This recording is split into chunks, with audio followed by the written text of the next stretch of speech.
ဒီရှိမှာ3လက်မရှမ်းပြီးတော့မှ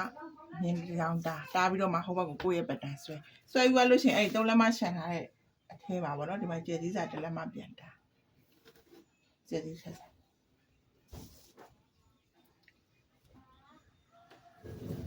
နော်ကျဲသီးဖြတ်စာ1လက်မပြန်တာရင်ကိုယ့်ရဲ့မြန်းတာဆိုတာမှတ်ထားအောင်အဲ့ကနေပြီးတော့ level ပေးခြင်းနေတာထိုင်တာရှိအောင်ဒါ3လက်မ3တာပေါ့နော်လူတိုင်းကို3လက်မ3တယ်ကိုကပိတ်လို့2 6စိတ်3ချင်လိုက်ရတယ်နော်အမှ3လက်မ3တယ်ပဲထားပြီးတော့ဒီမှာဒီရဲ့အခြေကဘယ်လောက်လဲ3လက်မဆိုတော့ဒီမှာအပေါ်ကို3လက်မထောင်တက်ဘယ်လောက်ထောင်တက်အပေါ်3လက်မထောင်တက်အောက်ကိုကြတော့4စိတ်ပေါင်းပြီးတော့3ခွဲရှာဘိုမြင်းနော်ဘိုမြင်းရဲ့ပေါ်ဘယ်လောက်ထောင်တက်3ထောင်တက်အောက်ကို4စိတ်ပေါင်းပြီးတော့3ခွဲရှာ3ခွဲရှာပြီးတော့ဒီအပေါ်ကနေအပြင်ကို9စိတ်ထွက်9စိတ်ဆိုတာ1လက်မကို1စိတ်ရော့တာနော်ပြီးတော့အောက်ကိုဆက်စင်ပဲနော်မှာ9စိတ်ဝင်ပြီးတော့ဒီမြင်းနှစ်ခုကိုဆက်ဒါနောက်ပေါ်လေကိုတစ်ခါလေးယူမှာနော်ပြီးတော့ရှေ့ကိုနော်အဲ့လိုလေးယာယီဆွဲပေးမယ်ဆွဲပေးပြီးလို့ရှိရင်ပေကိုလေးနဲ့ဒေါင်းပေါ့ကိုလည်းဒေါင်းရှိတယ်ကွယ်ဒေါင်းနဲ့လည်းရှိတယ်အဝိုင်းလေးလည်းရှိတယ်အဝိုင်းလေးကတော့ဆုပ်ကလွယ်ဒေါင်းကအရင်ခတ်တယ်ကိုကတော့အဝိုင်းလေးပဲတုံးတယ်ပေါ့နော်ဒီမှာအဝိုင်းပုံလေးကိုနော်ပေါ်ပေးလိုက်မယ်ပေါ်ပေးပြီးတော့ဒီမှာဆွဲထုတ်လိုက်တဲ့မြင်းလေးရှိပါရောနော်ရှိတဲ့ခါကျတော့အဲ့ဒါလေးကိုအပြင်ကိုတစ်ခွဲထွက်ဘယ်ကထွက်ကျေးစည်းစာရဲ့အပြင်ကိုတစ်ခွဲထွက်ပြီးအဲ့အလဲမှတ်ကနေပြီးတော့အပေါ်60အောက်ကို60ဒါဆိုလဲစုစုပေါင်းဘယ်လောက်ဖြစ်တစ်ခွဲဖြစ်တာပဲเนาะပြီးတော့မှဒီကောင်လေးကိုဆက်ပြီးတော့ဒီကောင်လေးကိုဆက်အဲ့ဒါမှဒီမှာအဝိုင်းလေးနဲ့မလှဘူးဆိုလို့ရှိရင်ကိုကနည်းနည်းလေးပြေတဲ့သဘောလေးဖြစ်အောင်เนาะဝိုင်းလိုတဲ့မကောင်းနည်းနည်းလေးပြန်ပေခွေးလေးနဲ့ဝင်လို့မရရင်เนาะအရင်ဝိုင်းဖြစ်သွားမှာဆိုမနာနဲ့ပြန်ဝင်ပေးဒါရတော့ကော်လေဗျာအကြီးသေးပေါ်မူတည်ပြီးတော့ဒီခွဲချောင်းเนาะပြင်လို့ရတယ်เนาะအကြီးသေးပေါ်မူတည်ပြီးတော့လေဒါကတော့ပထမအကြီးနဲ့ပဲဆွဲပြလိုက်မယ်ပြီးမှကိုယ်ရဲ့နှစ်သက်တဲ့ပုံပြင်ကြမယ်เนาะအဲ့တော့ဒီရဲ့အပြင်ကို4စိတ်ထပ်ထုတ်လိုက်အောင်ဘာလို့ဆိုကော်လေပြလေးဖြစ်ရှင်လို့ဆွမ်းနာမြင်လေးနဲ့ဆက်လိုက်ဘယ်လောက်ဒီဆွဲထားတဲ့မြင်လေးအပြင်ကိုဘယ်လောက်ထုတ်4စိတ်ထုတ်ကော်လေပြလေးထုတ်ရှင်လို့เนาะပြီးတော့အဲ့4စိတ်ထုတ်ထားတဲ့ဟာကိုဟောက်လို့ပေးတဲ့တစ်စောင်းလေးတွတ်တယ်ပြီးတော့သူ့ရဲ့အကျယ်က3ဆိုတော့3လက်မအဲ့လိုဆွဲเนาะပေးတဲ့ထားပုံအဲ့လိုเนาะပြီးတော့ဗာနဲ့လာဆက်ဒါနဲ့လာဆက်เนาะဒီထိနဲ့လာဆက်ပြီးတော့ပေတိုးလေးကိုယူဟုတ်အဖျားပဲမဟုတ်ပဲနဲ့เนาะမဆိုးတော့လေးဒါမယူတော့ဘူးဒါကော်လေလေးကွေးလေးဖြစ်အောင်လို့ဒါဆိုရင်ဒါနောက်ရှမ်းကော်လေထုတ်လိုက်တာခဲဒီမှာဒါမယူတဲ့မြင်ခဲပြက်ရှာမတွေ့သေးလို့เนาะမျက်စိလဲမဆိုလို့เนาะအဲ့လိုမြင်ပြီးတော့ဒီမှာကြည့်ကိုယ့်ရဲ့ကုတ်ကော်လန်လေဒီမှာရင်သားဆိုရင်ဒီရင်သားရဲ့အမွှာနားလားလေပဲနားလားဟိုးအောက်ခါလားဒီကုတ်ကော်လန်ရဲ့အခွဲလေးကဒါနဲ့ပဲဗီဒီယိုရှိတော့ဟာလေရင်မွှာလောက်ထိလားအဲ့လိုမျိုးပေါ့เนาะဒါဆိုရင်ကိုယ့်ရဲ့ရင်ဆက်မြင်လို့တယ်ရင်ဆက်မြင်မတိုင်ဘူးဆိုအများစုကတော့12ပေါ့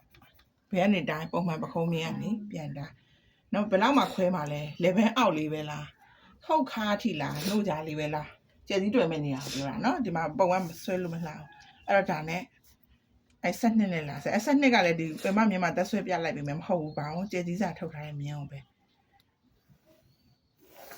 เนาะသူအဲ့လိုလေးဆက်ပြီးလိုက်ဒါမှကိုလည်းအကြီးသေးချိန်အောင်မဲ့ဆိုရင်เนาะတက်ခွဲမလှုပ်ရှင်ဘူးဟာကြီးမကြိုက်ဘူး1 2စိတ်နည်းနည်းပြန်စားပြီเนาะဒါကတော့နည်းနည်းဖားတဲ့တစားဒါနဲ့အရင်ညှက်ပြမယ်เนาะသမီးနည်းနည်းနောက်ဆုံးမကျစည်းစာထုတ်ထားတဲ့နေရာနဲ့ညှက်ပြီစနစ်ချတာကိုယ်ထဲမှာချလိုက်ပြီမယ်မဟုတ်ဘူးเนาะဒါလေလမ်းဆွဲတော့ပါအပြင်မြင်အောင်လမ်းဆွဲတာ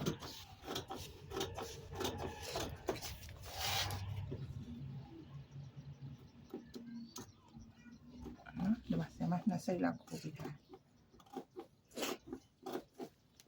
ဒီလိုမျိုးခိုးညှက်လို့ရတယ်เนาะဗာလေဟောက်ရင်းရှိဆိုရင်တစ်ခွဲဒီဘက်မှာဆိုရင်1 2စိတ်လောက်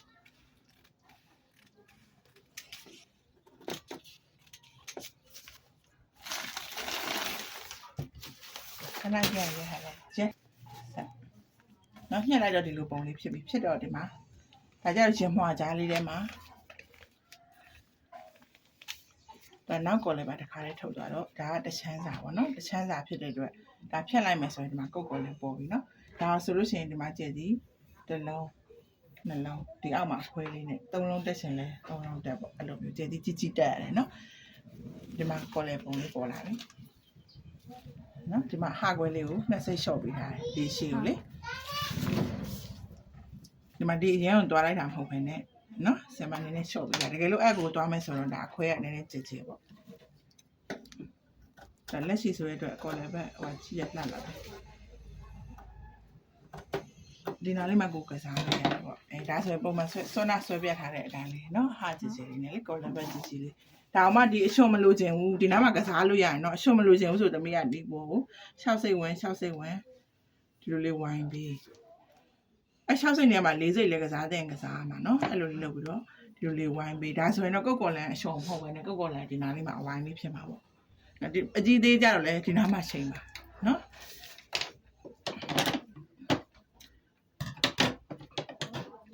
ဒါကဘာလဲနောက်ကော်လန်ကိုတစ်ခါလေးထုတ်လိုက်တာနော်ဟုတ်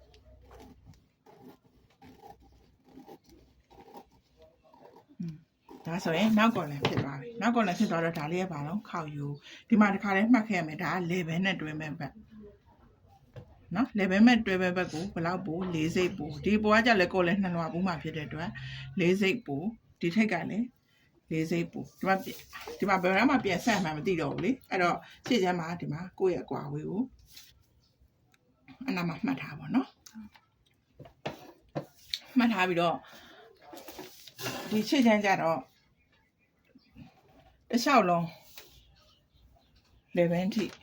ဘယ်လောက်ပို့4စိတ်ပို့ပေးရမယ်နော်4စိတ်ပို့ပေးရမယ်ဒီကောင်ကကြတော့လေ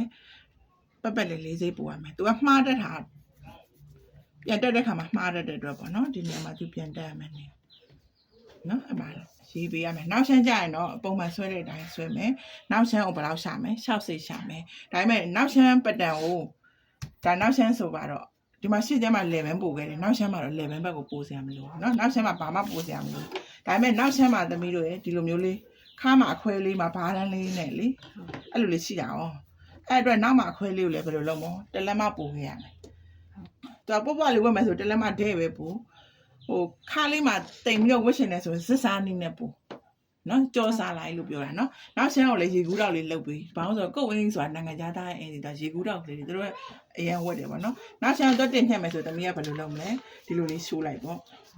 အဲ့တော့ဒီမှာတလက်မပို့ထားတာဖြစ်တဲ့အတွက်နောက်ရှမ်းကလည်းဒါတလက်မပို့ပြီးသားဖြစ်သွားပြီနော်ကြောစားချင်မှတာခါမြင်းမှာကြောစားတယ်ဆင်မတော့အိမ်ပွားဆိုတဲ့ပဲသွားလိုက်တာလေအဲ့တော့နောက်ရှမ်းအပွင့်အကုန်လုံးအပွင့်ပါနော်ဒီမှာရေကူးတော့ကကျတော့နောက်ရှမ်းမပြီးသေးတဲ့အတွက်ဒါညှက်ထုတ်လို့မရသေးဘူးသူ့ရဲ့နိုးထိတ်လေးကိုတော့မှန်အောင်ပြန်တက်ပေးရမယ်နော်ဒါဆိုရင်ဒါနောက်ရှမ်းကျတော့ခဲစမဟုတ်တဲ့အတွက်မလုပ်ပြတော့ဘူးလေရှင်းချမ်းပဲဒါနောက်ရှမ်းတော့ကော်လေထုတ်တာပြီးသွားပြီနော်